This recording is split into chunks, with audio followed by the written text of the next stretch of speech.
2018 ஆண்டு ஆகஸ்ட் 4ஆம் தேதி கர்நாடக தேர்தலை ஒட்டி தேர்தல் பிரச்சாரத்தில் ஈடுபட்ட ராகுல் காந்தி மத்திய உள்துறை அமைச்சர் அமித்ஷாவை கொலைகாரன் என கூறியதாக குற்றம் சாட்டப்பட்டது. இதனை எதிர்த்து பாஜக நிர்வாகி விஜய் மிஸ்ரா என்பவர் சுல்தான்பூரில் உள்ள MP MLA-க்கள் சிறப்பு நீதிமன்றத்தில் வழக்கு தொடர்ந்தார். உரிய ஆதாரங்களுடன் குற்றத்தை நிரூபித்தால் அதிகபட்ச தண்டனையாக ராகுலுக்கு 2 ஆண்டுகள் சிறை தண்டனை கிடைக்கும் என்று விஜய் மிஸ்ராவின் வழக்கறிஞர் தெரிவித்திருந்தார். தொடர்ந்து வழக்கு தொடர்பாக நேற்று நடந்த விசாரணையில் ராகுல் வரும் ஜூலை 2ஆம் தேதி விசாரணைக்காக நேரில் ஆஜராக வேண்டும் என லக்னோ கோர்ட் உத்தரவிட்டுள்ளது.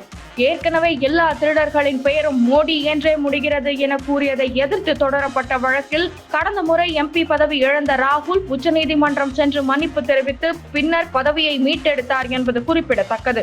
இது மட்டும் இல்லாமல் 2018ஆம் ஆண்டு கர்நாடக சட்டப்பேரவை தேர்தலின் போது 40% கமிஷன் எனும் பிரச்சாரத்தை காங்கிரஸ் கையில் எடுத்திருந்தது. இந்த யுக்தி நல்ல பலனை அங்கு கொடுத்தது என்றே கூறலாம். இது குறித்த சர்ச்சை எழுந்து 40% கமிஷன் என பாஜக மீது அவதூறு பரப்பியதாக நீதிமன்றத்தில் பாஜகவினர் வழக்கு தொடர்ந்திருந்தனர். அரசின் திட்டங்களை நிறைவேற்றுவதற்கு அதற்கு ஒதுக்கப்படும் தொகைகளில் 40% வரை கமிஷனாக கொடுக்க வேண்டும் என அமைச்சர்கள் வற்புறுத்துவதாக ஒப்பந்தக்காரர்கள் குற்றம் சாட்டியிருந்தனர். ஊழலே எங்கள் ஆட்சியில் கிடையாது என்று கூறி வந்த பாஜகவுக்கு கர்நாடக மாநிலத்தில் மேலெழுந்துள்ள இந்த புகார்கள் புதிய தலைவலியை ஏற்படுத்தியது. இந்த குற்றச்சாட்டுகளை எழுப்பி வந்த ஒப்பந்ததாரர்கள் ஒரு கட்டத்தில் வெளிப்படையாகவே பேட்டி கொடுத்தனர். பெங்களூருவை சேர்ந்த ஒப்பந்ததாரரும் நகர முனிசிபாலிட்டி ஒப்பந்ததாரரான சங்கத்தின் தலைவருமான அம்பிகாபதி பெங்களூரின் டொமினோரில் 5 கோடி ரூபாய் மதிப்பில் விளையாட்டு மைதானம் ஒன்றை கட்டி எழுப்பினார். இதற்காக அரசு ஒதுக்கிய தொகையில் 40% அமைச்சர்களின் சில இடைத்தரகர்களுக்கு லஞ்சமாக கொடுத்ததாக கூறியிருந்தார். இவ்வாறு கொடுக்க தான் கட்டாயப்படுத்தப்பட்டதாகவும் அவர் கூறினார்.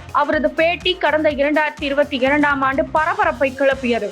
இதனை அடிப்படையாக வைத்தே காங்கிரஸ் கட்சி 40% கமிஷன் என்கிற பிரச்சாரத்தை மேற்கொண்டிருந்தது. பிரச்சாரத்தின் ஒரு பகுதியாக நாளிதழ்களில் முழு பக்க விளம்பரங்களையும் கொடுத்திருந்தது. இந்நிலையில் காங்கிரஸ் மீது பாஜக அவதூறு வழக்கை தொடுத்திருந்தது.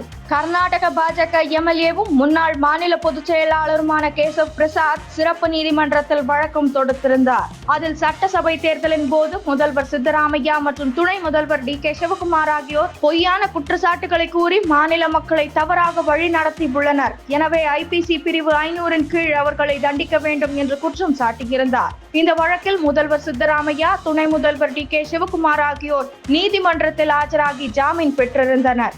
அன்றைய தினம் ராகுல் கோர்ட்டில் ஆஜராகவில்லை. மத்தியில் பாஜக 3வது முறையாக தற்போதுதான் ஆட்சி அமைத்தது.